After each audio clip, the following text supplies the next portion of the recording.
Hi friends, welcome to English Study Point. Today in this lecture I am discussing background of green or eco criticism. So friends, I am explaining everything in Hindi as well as in English. So eco criticism किसे बोला जाता है? मतलब literature और physical environment के बीच के relationship की study को बोला जाता है ग्रीन और इको क्रिटिसिज्म। मैं फिर से बताना चाहूँगी कि ये जो फिजिकल एनवायरनमेंट है यानी नेचर और लिटरेचर जो हमारी है उसके रिलेशनशिप के उन दोनों के रिलेशनशिप के बीच की स्टडी को बोला जाता है ग्रीन या फिर इको क्रिटिसिज्म। एंड इस आइडिया को जो है प्रपोज करने वाले उनका नाम है Charles Glotfelty. Please remember the name Charles Glotfelty. He was a father of eco-criticism, and it talks about how nature and natural world are imagined through literary text. कि eco-criticism यानी ग्रीन क्रिटिसिज्म बताते हैं कि followers बताते हैं कि एक literary text के अंदर किस तरह से जो है नेचर और नेचुरल वर्ल्ड को जो है इमेजिन करके रीडर्स के सामने पोर्ट्रे किया जाता है। फिर से बताना चाहूँगी कि एक लिटरेरी टेक्स्ट के अंदर जब राइटर्स जो है इको क्रिटिसिज्म की अप्रोच से एक टेक्स्ट को क्रिएट करता है तो वो लिटरेचर के अंदर किस तरह से अपनी इमेजिनेशन पर बेस्ड जो है नेचर और नेचुरल वर्ल्ड को रीडर्स के सामने पोर्ट्रे करता है। और इसके साथ साथ जो है ये भी बताते हैं कि it presents how problems faced by human kind, कि किस तरह से जो है ह्यूमन काइंड इस नेचर को नुकसान पहुंचाकर खुद ही जो है प्रॉब्लम्स में फंसता जा रहा है और उनकी क्या क्या गलतियां हैं, जैसे वो न्यूक्लियर वॉर्स जो है उनको मतलब बढ़ावा देते हैं ह्यूमंस। देन मतलब ज़्यादा पॉपुलेशन होगी तो डिप्लीशन होगा वैल्यूएबल नेचुरल रिसोर्सेज का, और साथ ही साथ मैसिव पॉपुलेशन बढ़ती जा रही है जिनकी वजह से जो है नेचुरल रिसोर्सेज का एकदम एक्सेस में यूज़ किया जा रहा है।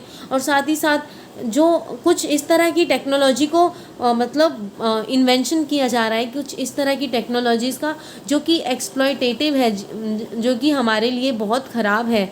एक्सप्लॉयटेटिव टेक्नोलॉजीज़, गार्बेज की बहुत ज़्यादा गार्बेज इकट्ठा होता जा रहा है, पॉल्यूशन भी ज़्यादा है और जिसकी वजह से स्पीशीज़ का जो है एक्सटेंशन होने लग रहा है।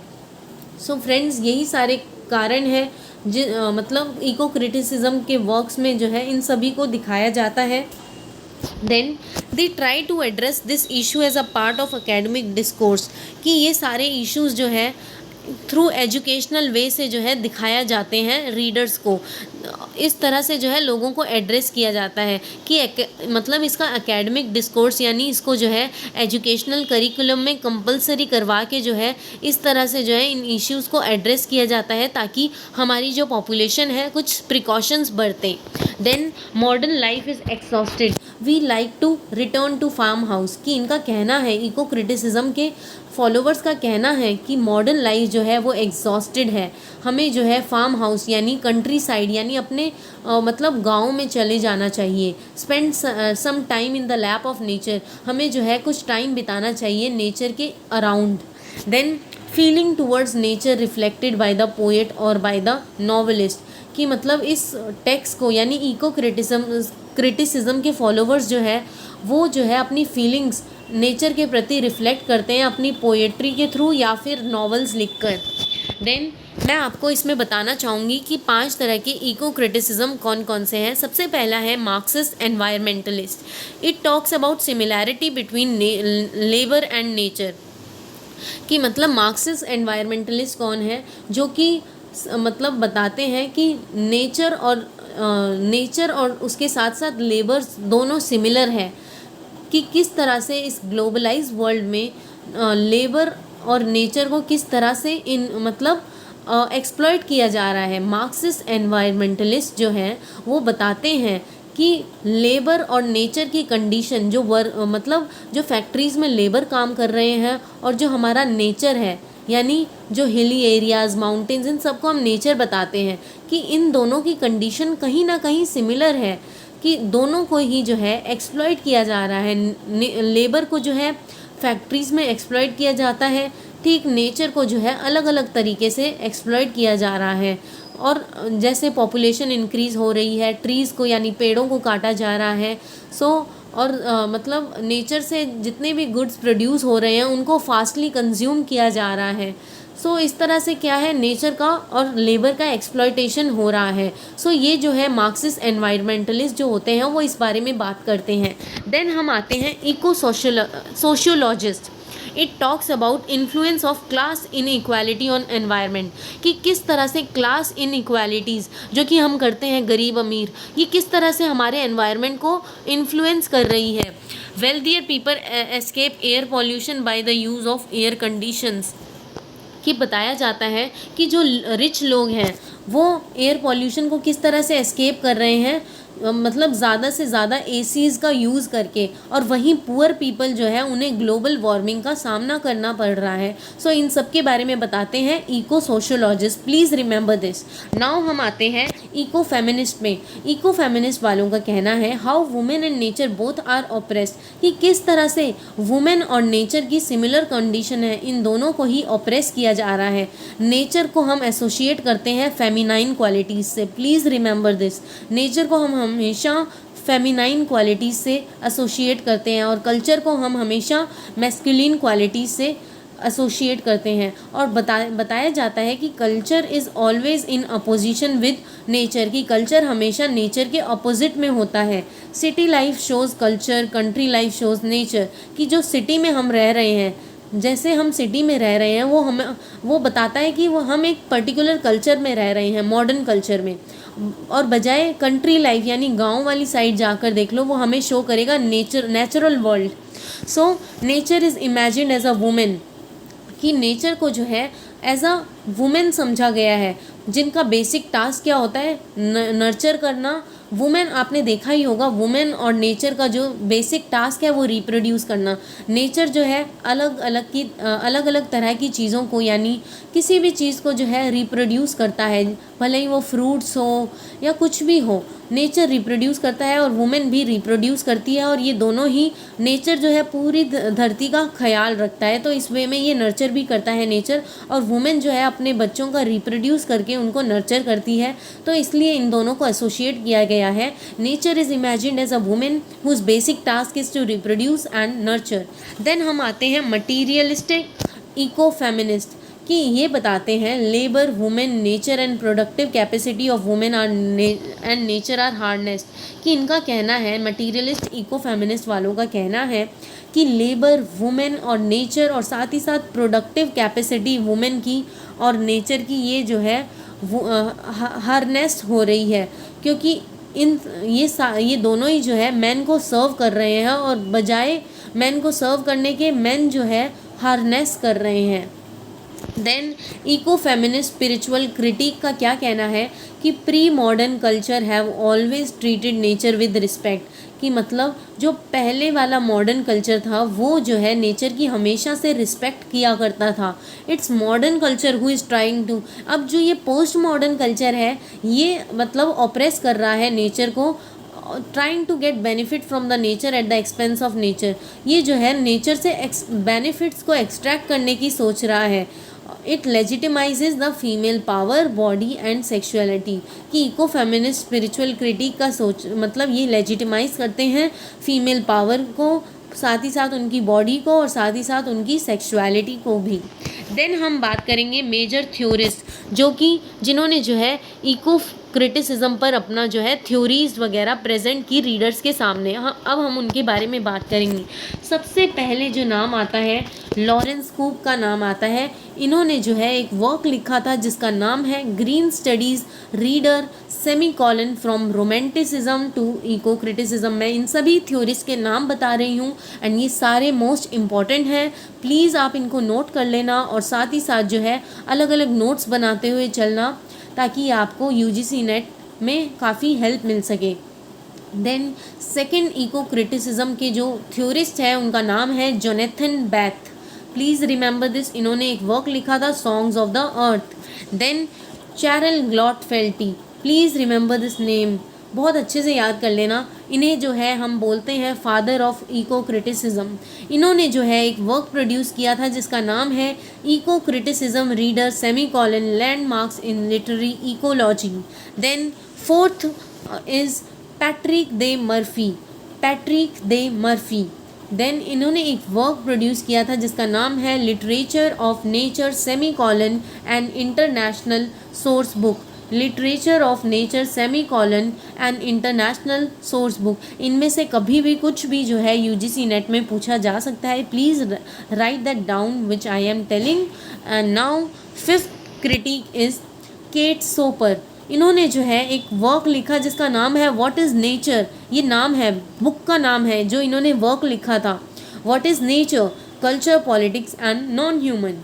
Then David Arnold and Ramachandra Guha ने दोनों ने मिलकर वर्क लिखा था जिसका नाम है nature comma culture imperialism and ये जो है साउथ ईस्ट एशिया का सिग्निफिकेंट वर्क है। Please remember this point is most important कि डेविड अर्नोल्ड और रामचंद्र गुहा ने दोनों ने मिलकर एक वर्क लिखा था जिसका नाम है नेचर कॉमा कल्चर इम्पीरियलिज्म, और ये जो है सिग्निफिकेंट यानी मोस्ट इम्पॉर्टेंट वर्क है in India and South East Asia. Then Ramachandra Guha जो थे इनको बोला जाता है most important historian writer from India today, कि ये जो है आज के बहुत इम्पॉर्टेंट जाने माने हिस्टोरियन राइटर है। Eighth work is Raymond William. Please इन्होंने रेमंड विलियम ने एक वर्क लिखा था जिसका नाम है country and the city. He was also associated to eco criticism. Raymond Williams, please remember this, Raymond Williams कि हमने जो है मैंने इनके बारे में प्रीवियस लेक्चर्स में भी बात की थी।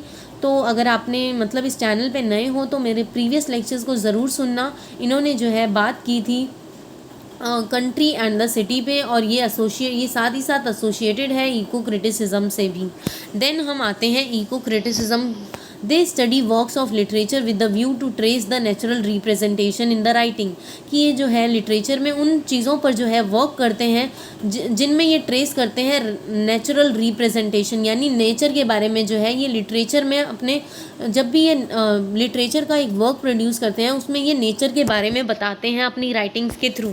दे praise authors, intellectuals, poet who put nature on a higher. ये जो है ये लोग उन ऑथर्स, इंटेलेक्चुअल्स या फिर पोएट को प्रेज करते हैं जो नेचर को अपने काम में ज़्यादा इंपॉर्टेंस देते हैं।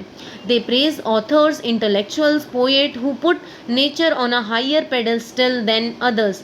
जैसे कुछ नाम लिया गया है, प्लीज़ इनके नाम भी याद कर लेना, Wordsworth, Walt Whitman, Thomas Hardy and other romantic poet. इन तीनों के अच्छे से नाम याद कर लेना कि ये वो पोएट है जो नेचर को जो है अपने वर्क्स के थ्रू ज़्यादा इंपॉर्टेंस देते हैं। Then they all subscribe to the notion that nature is the best teacher, कि इन तीनों का जो मैंने अभी आपको बताया, Wordsworth, Walt Whitman, Thomas Hardy, इन सभी का जो है ये जो है नेचर को अपना टीचर मानते हैं और बेस्ट टीचर समझते हैं।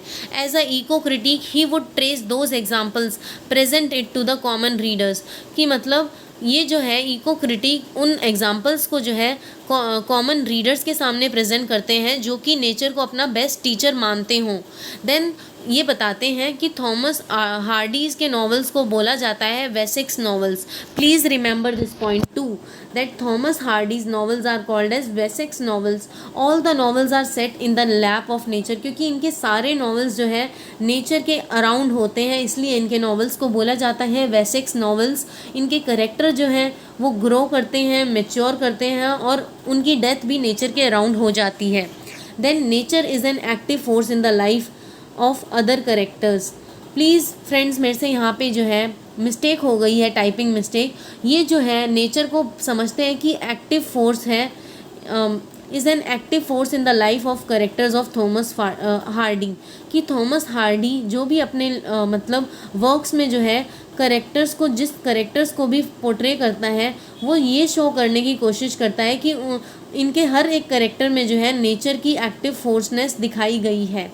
दे give more important to nature and preserving it become the duty of characters, कि इनके वर्क्स में है ये दिखाया गया है कि नेचर जो भी करेक्टर्स थॉमस हार्डी मतलब पोर्ट्रे करते हैं तो वो बताते हैं कि नेचर उनके लिए कितना ज़रूरी है और उनको प्रिजर्व करना इनके करेक्टर्स की ड्यूटी है। Then travel memoirs, essays talking about nature and visual landscape in text gave importance to natural resources in our life. Friends यहाँ पे मेरे से टाइपिंग मिस्टेक हो गई है, यहाँ पे गोव नहीं है, यहाँ पे गिव होगा. Travel memoirs, essays talking about nature and visual landscapes in text give importance to natural resources in our life. कि मतलब जो भी ट्रैवल मेमोआर्स लिखे जाते हैं, एसेज लिखे जाते हैं नेचर के बारे में और विजुअल लैंडस्केप के बारे में, वो टेक्स्ट जो है इम्पोर्टेंस हाईलाइट करते हैं नेचुरल रिसोर्सेज की हमारी लाइफ के लिए. Then see how deeds harm the, कि मतलब ये बताते हैं कि कैसे बुरे काम जो हम लोग करते हैं, हम एज अ ह्यूमन बींग्स होकर करते हैं, जो कि हमारे मतलब हमारी इकोलॉजिकल सिस्टम को जो है हार्म पहुंचा सकता है. कि किस तरह से जो है हम जो लड़ाइयाँ करते हैं, एडवर्स इफ़ेक्ट्स ऑफ वॉर, कि किस तरह से हम जो वॉर करते हैं उसका इफ़ेक्ट पड़ सकता है हमारे इकोलॉजिकल बैलेंस पर, on the society. How nature is distracted by human beings, कि ये भी हाईलाइट करते हैं कि अपने खुद के इंटरेस्ट के लिए नेचर को किस तरह से ह्यूमन बींग्स डिस्ट्रॉय कर. सो they see how deeds harm the ecological balance, adverse effects of war on the society, how nature is destructed by human beings because of our own vested interest, कि हमारे खुद के interest के लिए, selfish interest के लिए हम किस तरह से जो है नेचर को डिस्ट्रक्ट करते जा रहे हैं, बर्बाद करते जा रहे हैं, जिसका अल्टीमेटली इफ़ेक्ट है हमारे इकोलॉजिकल सिस्टम पर. Then how the physical geographical settings play a crucial role in the structure of novel. कि ये जो इको क्रिटिसिज्म को मानने वाले लोग हैं, इनका सोचना है कि ये फिज़िकल जोग्राफिकल सेटिंग कितना मतलब इनका कितना क्रूशल रोल है हमारे नॉवेल्स को स्ट्रक्चर करने में. सो फ्रेंड्स, इसी के साथ ये लेक्चर एंड होता है. एंड फ्रेंड्स, इको क्रिटिसिज्म से वाले टॉपिक में से इससे ज़्यादा कुछ भी नहीं आएगा. एंड फ्रेंड्स, आप हर एक पॉइंट जो भी मैंने इस वीडियो लेक्चर के थ्रू लिखा है, आप अपने नोटबुक्स में प्लीज़ इसे नोट कर लेना एंड सेपरेट नोट्स बनाते हुए चलो, ताकि आपको कोई प्रॉब्लम ना हो. एंड फ्रेंड्स, इसी के साथ ये लेक्चर एंड होता है. अगर आपको इस चैनल की लेक्चर्स पसंद आते हो तो प्लीज़ लाइक करें, शेयर करें एंड सब्सक्राइब करना ना भूलें. एंड साथ ही साथ अपने कमेंट ज़रूर लिखें. And thanks for listening friends.